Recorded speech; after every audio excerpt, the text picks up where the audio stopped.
Yes, hello and welcome everybody to another episode of the Wrestling Skull podcast. I'm your host John Scott, joined as always by my co-host Matt Essex. Matt, how you doing for this episode of the Wrestling Skull podcast? Coming tonight on a different night. Normally we do Mondays, but this week literally away from the normal soil that I'm normally on. So decided to do it on Tuesday. Lots to talk about. But Matt, how you doing first and foremost for this week?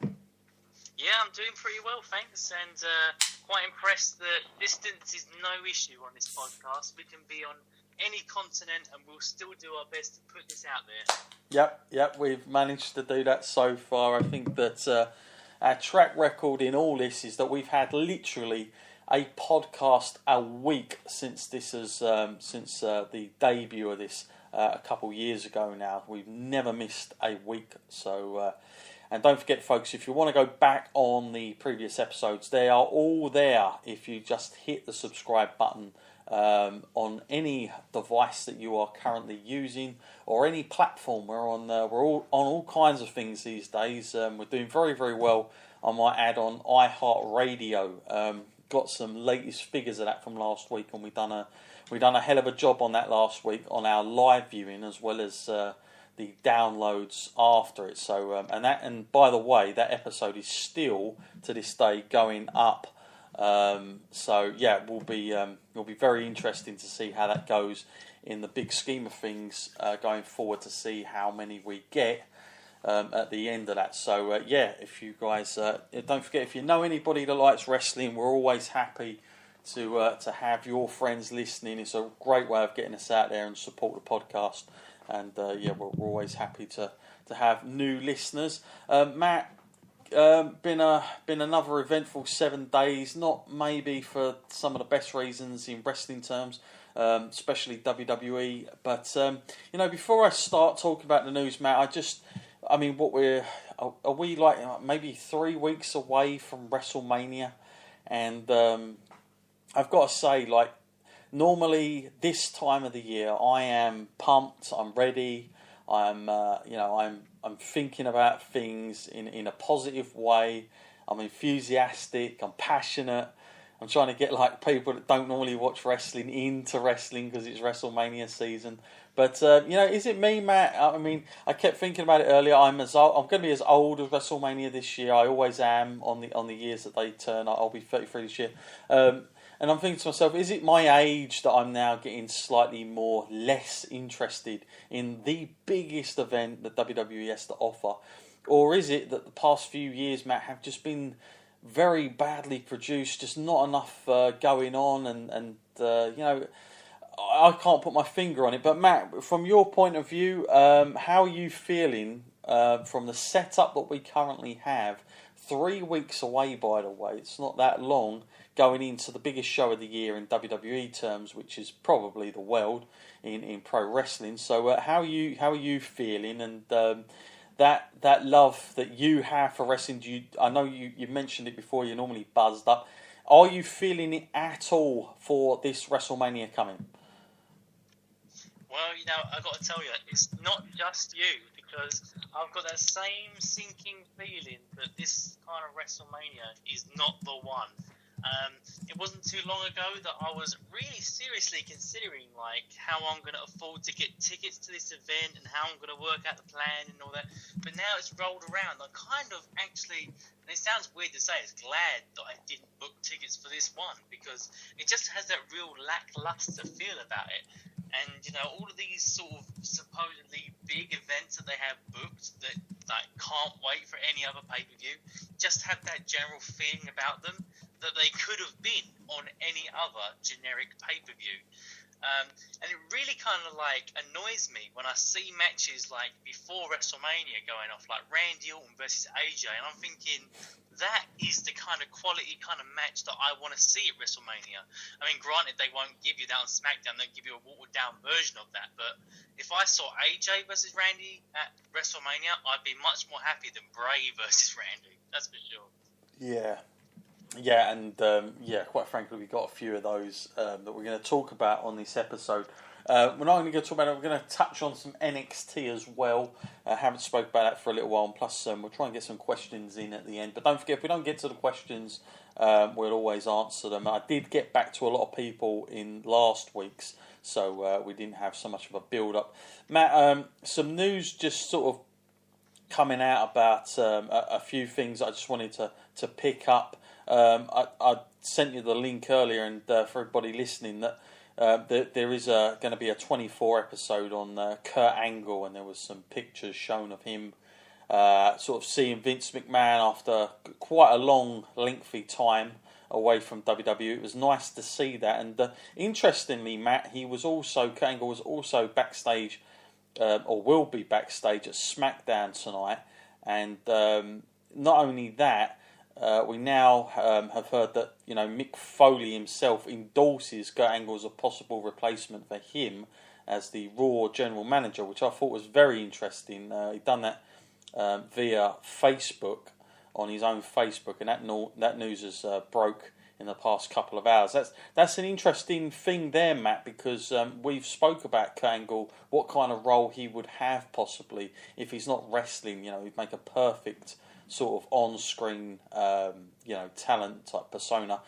For you, is that a nice idea for Kurt Angle? If that's the way they go, is there you could probably see it, Matt, in the climax of having that old sort of flame Stephanie and Kurt back in there in that role, and not only that, maybe the jealous Triple H. You could kind of see that working on Raw quite nicely, and also having that freshness from someone like Kurt Angle, who we haven't seen on WWE TV for some time.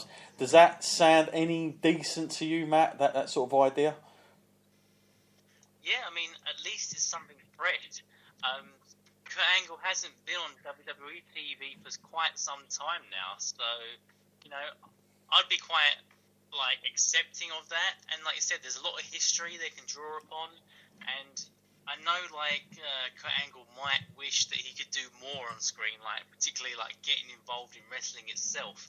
But barring that, I think this is a great way to actually get himself established on WWE TV again, and I'd be all for it, because I've always been a good fan of Kurt Angle's, and even his mic work was quite exceptional at the time. So I think going back to that, and actually I think he's got a lot to draw upon.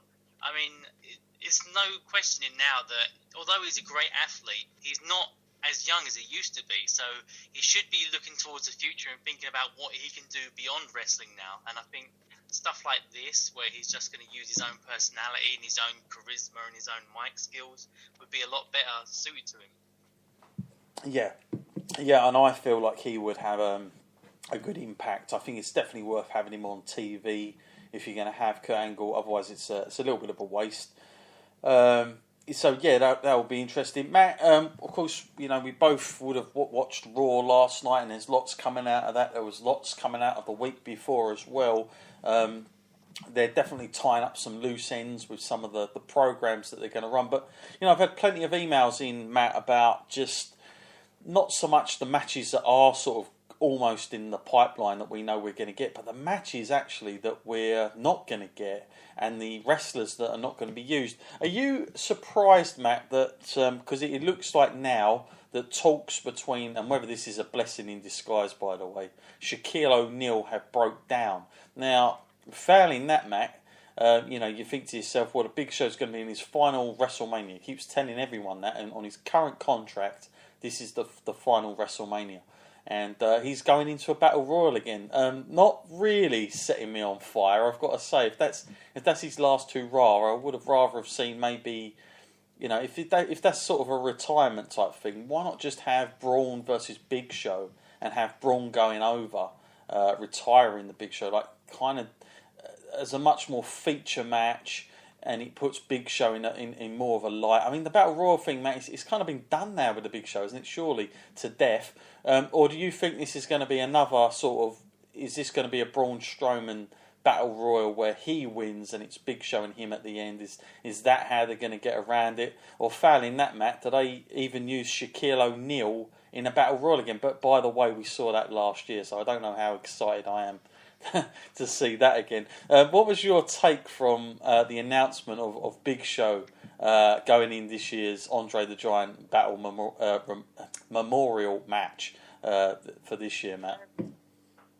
I think to me it just depends on like Big Show's conviction of how sure he is that he's actually going to retire. Because I remember like a number of years ago he said he was going to retire, and he did it for a little while, but then he decided to come back. And you know, this kind of year it doesn't.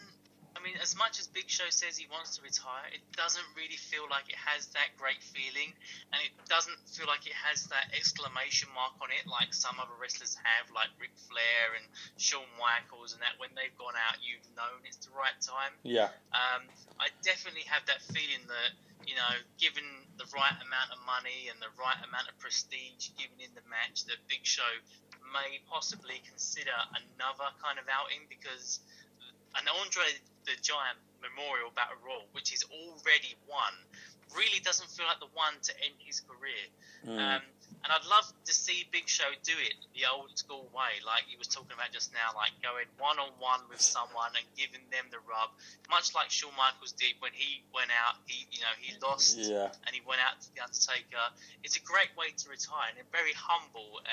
So I'd rather see Big Show lose to someone than actually win the Andre Memorial Battle Royal. It's like giving something back to the business after you've like sort of taken so much. And I'm not saying that Big Show's greedy or anything like that. I'm just saying that as a wrestler, a lot of them will tell you that like doing what they love is the greatest reward that they can get. So, you know, just giving a little bit like that back like that is a good thing for them. Sure. Yeah, no, I totally agree with that. Yeah, I mean, it is interesting to see. I mean, also, I suppose, Matt, and this sort of moves us on to our next topic, is that the idea possibly of announcing that this is Big Show's final match, maybe they wouldn't do that, considering what we heard on Raw last night, Matt. Now, how did what did you think of the segment between Roman Reigns, who obviously was out there, and then was interrupted by Shawn Michaels, who came out, and you know, every time I see Shawn Michaels do this, I do get a little bit sort of, why is he there? Why is he giving this advice again? I seen this to Seth Rollins, I think last year, very similar kind of thing, and now we're seeing it with Roman Reigns. Like he makes it his business to go in there and try and, for some reason, he's helping Roman Reigns. I don't know why that is, but he shows up now and then. And to me, Matt, very heelish Roman Reigns, I felt like, you know, are we finally, Matt, and I know I've said this many a times, and, you know, I don't want to keep going on about this, but are we on the right path now where Roman Reigns, because, you know, you get someone like Shawn Michaels out there who you know is, you know, WWE's gem, and the way he was cutting Shawn Michaels off, it seemed like it was a very heel dialogue from Roman Reigns, the way he was positioned. It wasn't him doing the ridiculous little remarks that he makes now and then, the scripted stuff that tries to get him over with fans. It wasn't Shawn Michaels trying to help Roman get over either. I think that was a big thing, because that's what you normally get. This was more of a Roman Reigns kind of ego chip on his shoulder type thing. Do you think this is setting up the way everybody wants it to go in the entire wrestling business, probably other than Roman and Vince at the moment, Matt? Well, you know, the way I saw this, I saw it very grey. I wouldn't see it black or white. I'd say you can take it the way that you look at it. If you was looking at Roman as a face, you can see it that way. You can see him being the tough guy, saying that he's going to do it his own way and he's not going to take any like shortcuts or hints from HBK, or you can see it as the heel way, that, you know, like he's gonna like disregard the tips of a legend and just do it his own way. But, you know, for me, I was actually feeling this vibe a lot more than I usually am for Roman, and I usually have a soft spot for the heels, and I was getting a better vibe off of Roman from this one, and I can